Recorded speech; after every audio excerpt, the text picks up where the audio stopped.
Okay, guys, I'm going to do the first problem. This is for you to watch, okay? This is for you to watch me demonstrate how to solve one of these problems.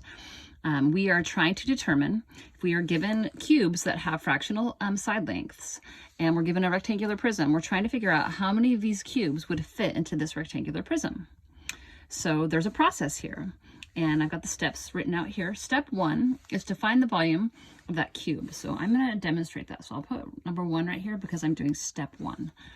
So I know the formula for volume is going to be length times width times height.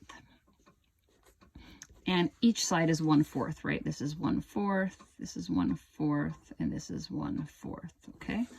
So we'll go 1/4 times 1/4 times 1/4. Okay, and let's just say they're inches this time. I don't like not having a unit of measurement.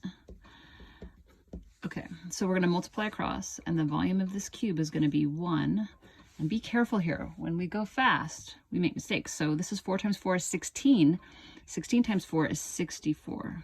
So the volume of that cube is 1/64 inch cubed. Okay, that's the volume of that cube. So that was step 1. Okay, now we're on step 2, which is to determine the volume of the rectangular prism. So again, it's the same formula, and I'm going to just put a 2 here because we're on step 2. So volume equals length times width times height. Volume equals, and we'll just say it is 5/4 times 5/4, which is the width, which is the height, is 1/4. Okay, so we multiply across our numerators. 5 times 5 is 25, times 1 is 25. And 4 times 4 is 16, times 4 is 64. So the volume of this rectangular prism is 25/64 inches cubed. Okay, so that was step 2. And then step 3 is to divide this volume by the volume of the cube. So we're going to take this, we're going to go, okay, this is step 3, and we're going to take 25/64, and we're going to divide that by here, the volume of the cube, which is 1/64.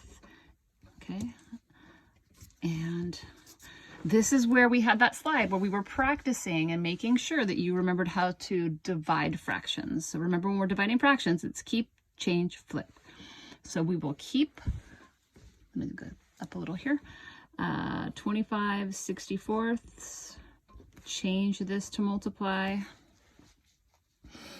and we're going to flip. So 64/1. Okay. And then these 64s actually cancel out. So the common factor is 64. 64 divided by 64 is 1. So I multiply straight across. 25 times 1 is 25. 1 times 1 is 1. So we can have, there will be 25 of those cubes inside of that prism. And that was step 3.